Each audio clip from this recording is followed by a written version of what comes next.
નમસ્કાર વિદ્યાર્થી મિત્રો. આપણે ડાયરેક્ટ ઇનડાયરેક્ટની અંદર લગભગ 15 ઉપરના વિડીયો બનાવી ચૂક્યા છીએ અને આ લાસ્ટ પેરેગ્રાફની આપણે ટ્રાન્સફર કરી શકીશું. અપેક્ષા રાખવામાં આવે કે તમને ખ્યાલ આવી ગયો હશે. Direct ઇનડાયરેક્ટમાં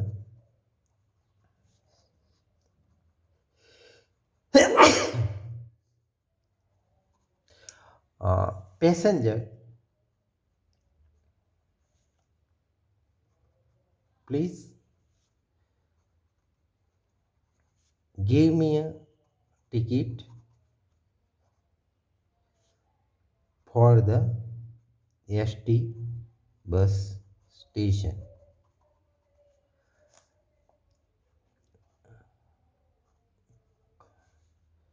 Conductor, sorry, I can't.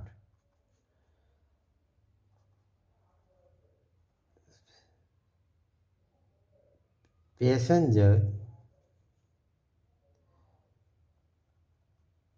why so? Conductor,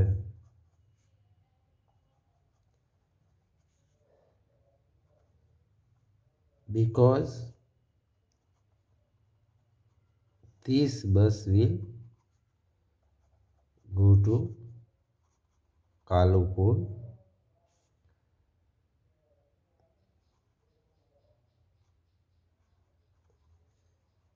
only. બરાબર. આ એક પેરેગ્રાફ આપણે લખ્યું. આવા પેરેગ્રાફમાં તમને બહુ સરળતા રહેશે. સીધો અને સરળ પેરેગ્રાફ છે એટલે બહુ ખાસ નહીં આવે પ્રોબ્લેમ. તો આપણે પેસેન્જર બોલનાર, સ્વભાવનાર કોણ છે? કંડક્ટર. બરાબર, આ સ્વભાવનાર. આ વસ્તુ બે વચ્ચે આપણે જોઈ શકીએ છીએ, બોલનાર અને સ્વભાવનાર. વાક્ય કેવું છે? Please give me ticket for the ST bus station.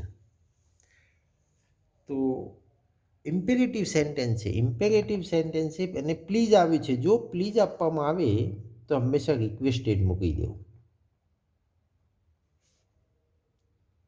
Requested. તો રિક્વેસ્ટેડ.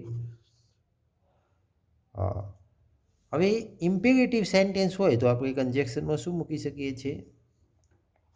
તો ગીવ. હવે મેનો ફેરફાર આપણે જોઈ શકીએ કે મેનો ફેરફાર બોલનાર એટલે પેસેન્જર, પેસેન્જર એટલે હી, હીઝ, આઈ, મી, માય. મી કયા સ્થાને, કયું સ્થાને? તો એનું શું આવશે? હિમ અ ટિકિટ. બરાબર. For the ST bus station. Okay, ચાલો. હવે બીજો બોલનાર કોણ છે? હવે બોલનાર કંડક્ટર. બરાબર, કંડક્ટર બોલનાર છે. હવે સ્વભાવનાર કોણ છે? તો બીજામાં આપણે જોઈએ તો સ્વભાવનાર બદલાઈ ગયો, પેસેન્જર થઈ ગયું. બરાબર. તો કંડક્ટર શું આવશે? Conductor sorry. સીધું વિધાન વાક્ય છે. ટોલ્ડ અથવા તો રિપ્લાઇડ શબ્દ આપણે મૂકી શકીએ છીએ. ટોલ્ડ કોને? પેસેન્જર. વાક્યમાં વિધાન ધેટ આઈ કાન્ટ. તો આઈનો ફેરફાર. બોલનાર કંડક્ટર એટલે હી, તો હી. કાન્ટનું કુડ અને નોટનું હી કુડ નોટ. આવું મૂકી શકીએ. હવે બોલનાર કોણ છે? પેસેન્જર. સ્વભાવનાર કોણ છે? કંડક્ટર. વાક્ય કેવું છે? પ્રશ્નાર્થ. તો આસ્કડ.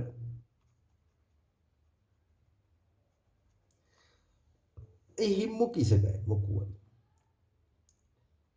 WH જે આવે છે એ WH કન્જેક્શનમાં વપરાય.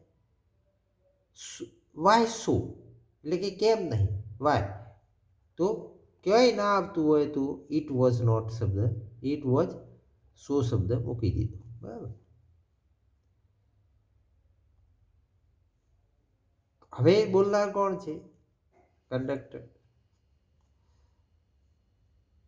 Because this bus will go to the Kalupur only. मतलब કે આ બસ કાલુપુર સુધી જ જાય છે. તો રિપ્લાય અથવા તો ટોલ્ડ મૂકવું હોય તો વાંધો નહીં, પણ આપણે રિપ્લાયડ શબ્દ જ્યારે એકબીજાના વાતનો જવાબ આપવાનો હોય, પ્રશ્ન જવાબ, તો રિપ્લાય મૂકી શકીએ. અને પ્રશ્નાર્થ આવતું હોય તો એના પછી વિધાન વાક્ય જ આવે.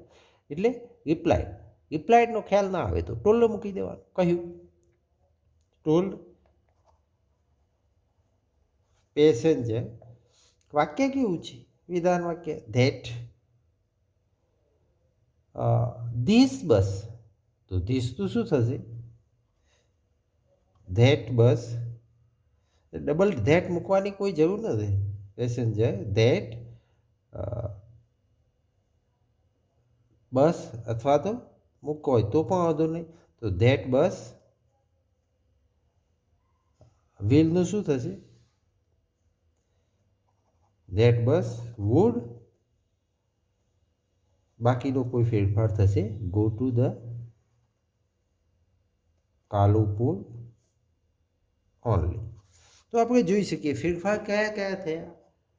તો ઇમ્પેરેટિવ હતું એટલે રિક્વેસ્ટેડ આવ્યું, એમાં કન્જેક્શનમાં ટુ આવ્યું, સર્વનામમાં હિમ આવ્યું, આમાં વિધાન વાક્ય હતું એટલે ટોલ્ડ આવ્યું, કન્જેક્શનમાં ધેટ આવ્યું, સર્વનામમાં હી આવ્યું અને કેનનું કોડ થયું.